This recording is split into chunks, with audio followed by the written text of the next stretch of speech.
My name is Susan, and I am 67 years old. Just last week, my world turned upside down in a way I never expected. It was a Sunday evening, and our home was filled with the usual chatter and laughter of a family dinner. That's when my daughter Emily, with her husband and three kids in tow, made an announcement that caught me completely off guard. As we cleared the dinner plates, Emily stood up. A serious look spread across her face. Mom, John and I have been talking, and we've made a decision. She paused, glancing at her husband, who nodded in support. We're going to move in here with you. It's settled. We've already decided. The room grew intensely quiet. I felt my heart skip a beat, my thoughts racing. This was the family home, yes, but it was also my sanctuary, my space of memories and comfort since my husband passed away. I appreciate that you made a decision, but living here? That's a big step. Don't you think this is something we should all discuss together? I managed to say, trying to keep my voice steady. John stepped in. We thought it's best for everyone, with the kids and all. It's a lot for you to maintain alone, don't you think? Their words felt like they were imposing solutions without asking if I even saw these things as problems. I needed a moment, a breath, a chance to speak, but the assumptions swirled around, suffocating my voice. After all, wasn't this my home too? The dinner table suddenly felt like a battleground where decisions were made without me, about me. I looked around at the faces of my grandchildren, innocent, unaware of the tension. I forced a smile, not wanting to upset them. But inside, I was crumbling. Later that night, alone in the quiet of my kitchen, I remembered the many years I'd spent turning this house into a home after my husband's death. Every corner held a whisper of laughter. Every creaking floorboard sang songs of the past. How could I share these intimate echoes with a house full of busy lives again? The next day, I invited Emily for coffee in the garden. I needed to express my feelings, hoping we could find common ground. Emily, I love you and the kids so much, and I understand your reasons. But this decision affects my life profoundly, I began, my hands trembling slightly around my cup. She looked taken aback. Maybe she hadn't considered my perspective. Mom, I just thought it would be easier for you, with us here to help. We didn't mean to upset you. I appreciate your intentions, darling, but I have been managing fine. I need some space, some autonomy. Maybe we can find another solution, I suggested, trying to keep an open heart and open mind. Emily nodded, frowning slightly. I didn't realize you felt this strongly, Mom. Let's think this through more. We want to support you, not make your life harder. As she spoke, I could see the earnestness in her eyes, and I felt a mix of relief and love. We agreed to explore other options together. It was a step toward understanding. But I knew this conversation was just the beginning. Over the next week, Emily and I sat down several times, flipping through brochures of nearby assisted living communities and exploring alternative housing options for them. Yet, each session ended with an unsettling silence. I sensed Emily's frustration growing as I pushed back on ideas she believed were practical solutions. It was clear that we both had different visions about what helping and supporting meant. One evening, while we were looking at potential houses for them close to the neighborhood, Emily's husband, John, joined the discussion. Susan, we need to think about what's best for the kids, too, he said. pointing at the brochures scattered on the coffee table. Having grandparents nearby could really enrich their upbringing. I took a deep breath, glancing out the window at my tranquil backyard, the sanctuary I'd cultivated for years. I understand your point, John, but isn't it possible to enrich their lives without all living under the same roof? Can't I be part of their lives in a meaningful way without giving up my independence? There was a pause, heavy with unspoken words, before Emily finally spoke up. What if we considered an addition to the house, a sort of in-law suite? That way, we could be nearby, but you would still have your space. Would that work? Her suggestion surprised me. It was a compromise that maintained closeness without the claustrophobia of shared spaces. Maybe that could work, I cautiously replied, letting the idea settle in my mind. We'll need to look into zoning laws and construction costs, but if it's feasible, I think it could really be the best of both worlds. Emily continued, her voice a mix of hope and apprehension. As they left that evening, I felt a slight ease in my heart. The solution wasn't perfect, but it was a step towards preserving the delicate balance between family support and personal independence.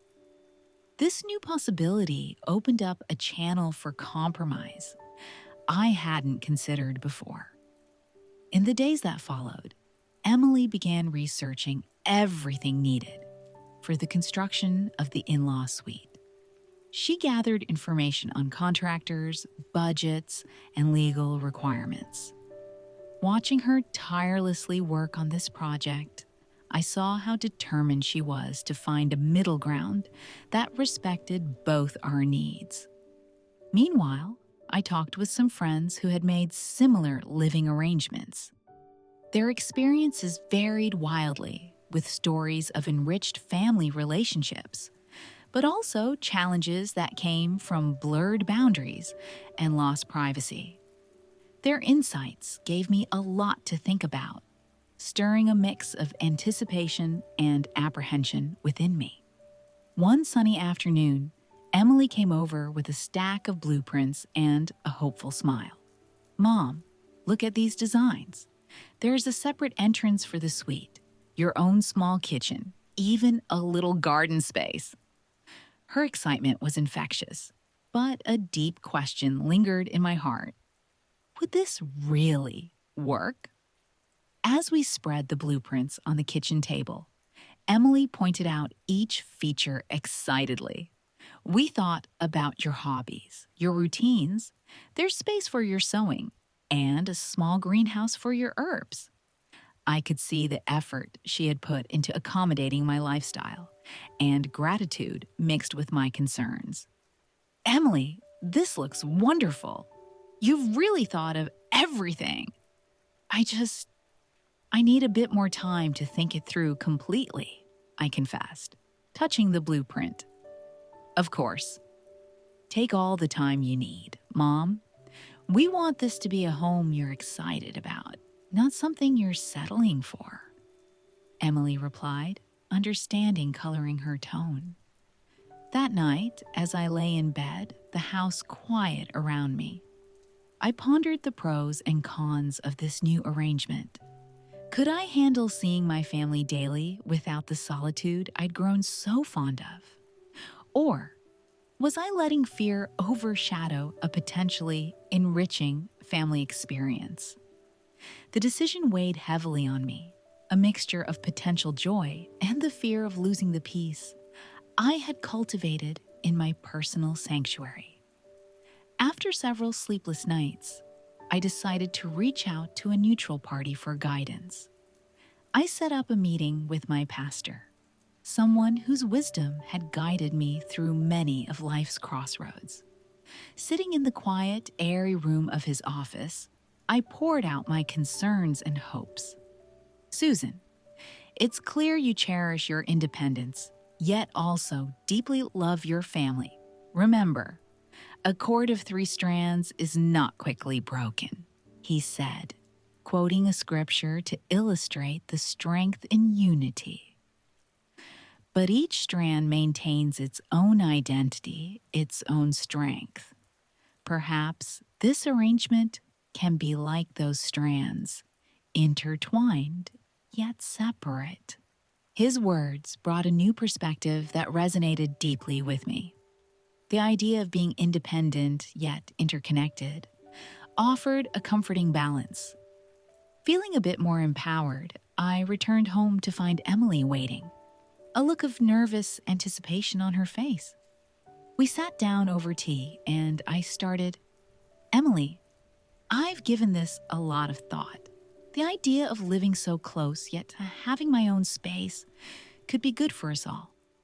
But I need us to set some ground rules about privacy and boundaries to protect our daily routines and independence."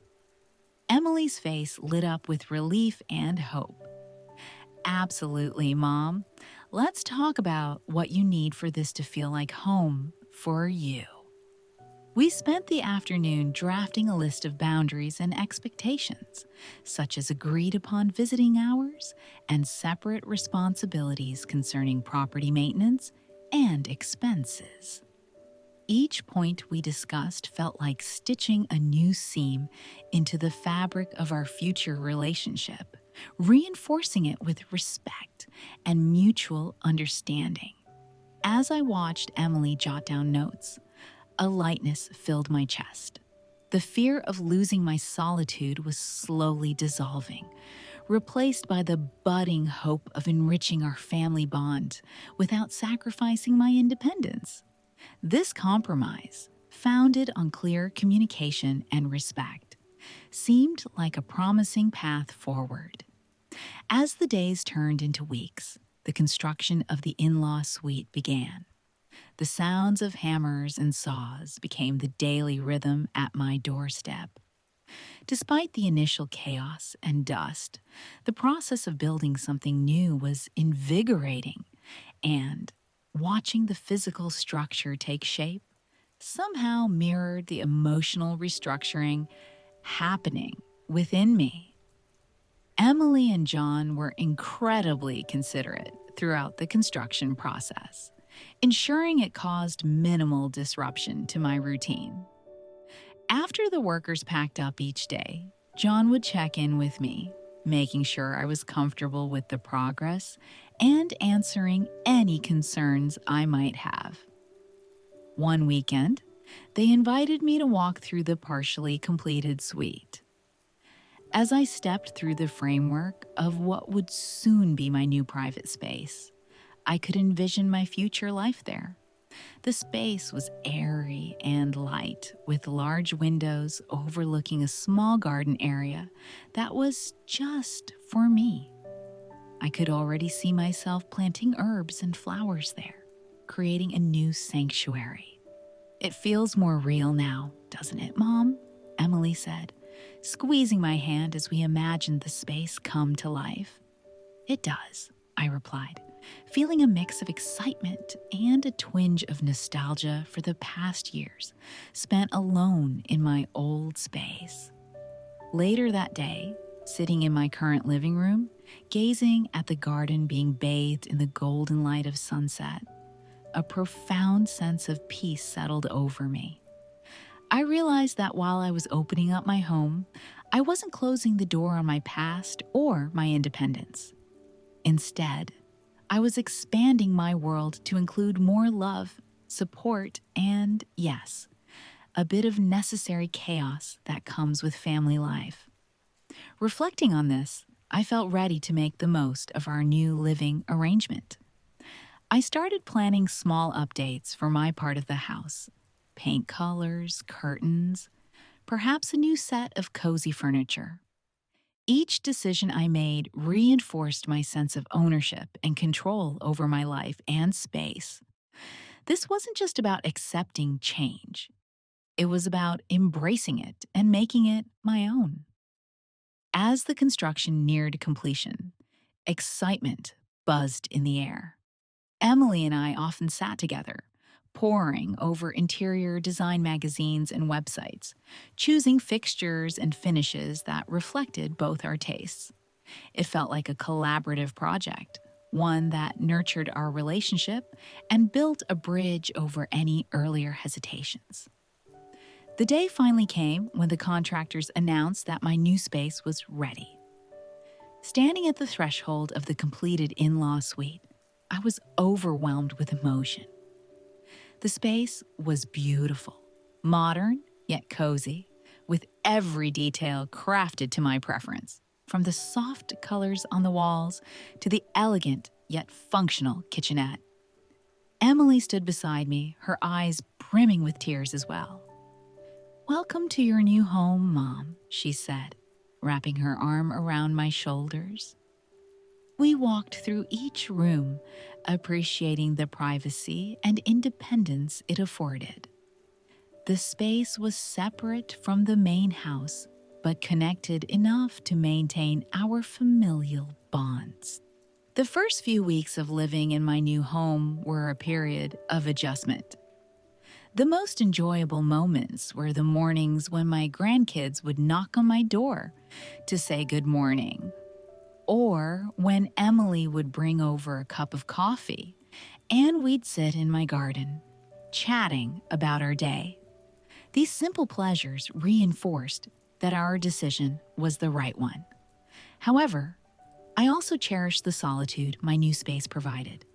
I could close my door and enjoy the silence, delve into my books, or focus on my sewing projects without interruption. The balance between family time and personal time was finally striking the right chord. Reflecting on this journey one evening, I realized how much this change had taught me about flexibility and the strength of family love. Instead of feeling like I was losing a part of myself, I felt like I was adding layers to my life. Layers filled with laughter, support, and shared moments. It was a testament to the fact that even at this stage of life, we can find new ways to grow and adapt. Embracing this new chapter, I found a renewed interest in hosting gatherings. One sunny afternoon, I decided to have a small tea party in my garden. I invited a few close friends of mine along with Emily and her family. As I arranged fresh-cut flowers on the tables and laid out homemade treats, I felt a sense of pride and joy in my space.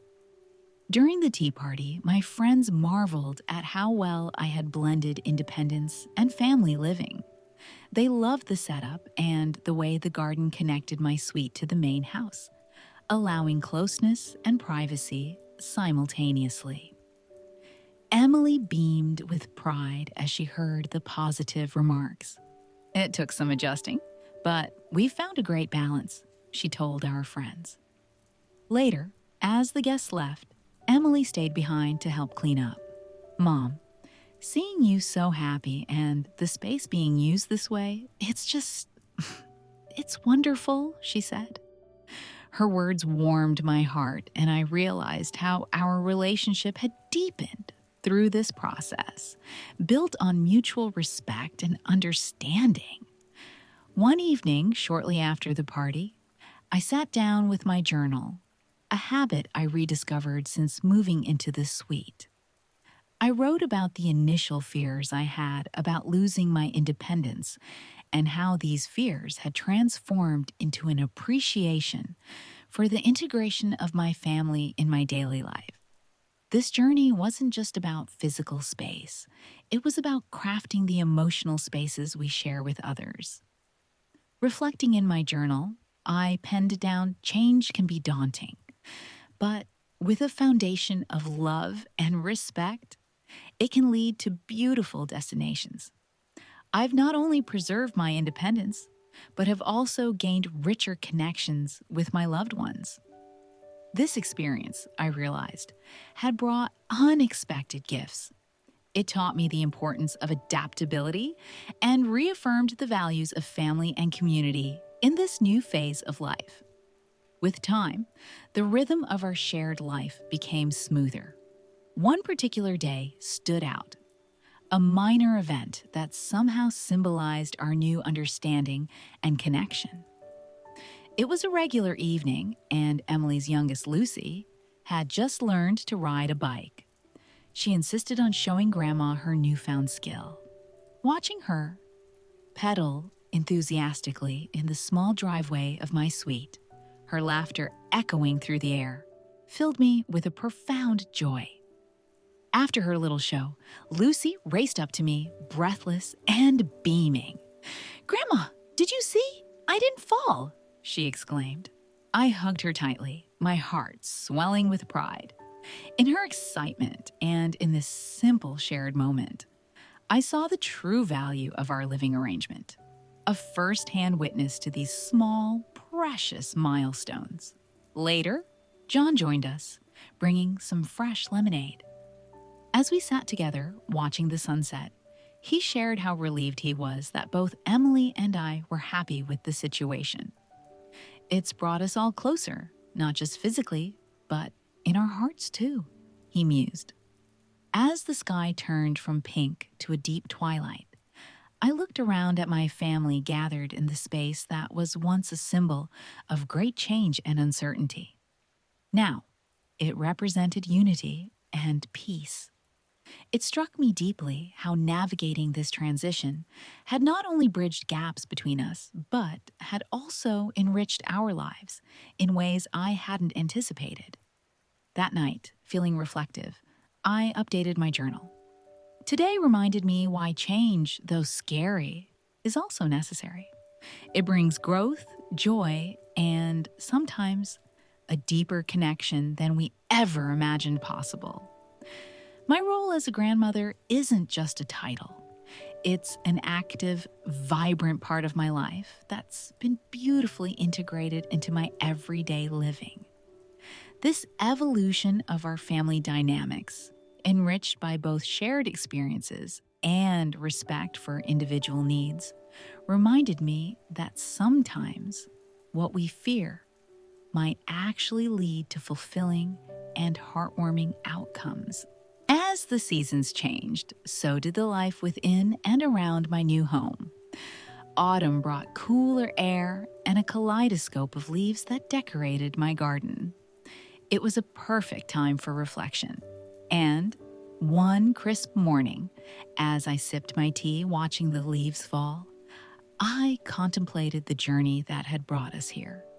The integration of our lives had become almost seamless. Boundaries respected, together, yet independent, our family had found a harmonious rhythm. Emily and I had grown not just as mother and daughter, but as friends who shared not only a garden, but also our thoughts and dreams. During one of our shared Saturday brunches, with the whole family buzzing around the table, Emily raised her glass. "To Mom, for her courage and love, which have made all this possible," she exclaimed. Cheers filled the room, and I felt an overwhelming sense of belonging and accomplishment. As everyone continued chatting, I took a moment to soak in the laughter and chatter around me. This was what I had feared losing, but instead, I had gained so much more. Not just the constant presence of my family, but a deeper involvement in each other's lives that was supported by the physical closeness our new arrangement provided. Reflecting on this later in my journal, I wrote, "Changes are like the autumn leaves. They signal the end of one thing, but herald the beginning of another. This change has brought new colors into my life, painting my days with unexpected joy and new challenges." The story of our blended living arrangement spread among friends and family, and many commented on our successful adaptation. Their curiosity and admiration were a reminder of how unique and brave our choice was. In conclusion, what began as a shock and a challenge turned into one of the most enriching experiences of my life. It reinforced my belief in the power of family, adaptability, and the unexpected beauty that can arise when you open your heart to change. May this story inspire others to consider the beauty in evolving family dynamics, embracing each phase with love and an open mind. As my family and I have discovered, even the most daunting changes can lead to beautifully enriched lives.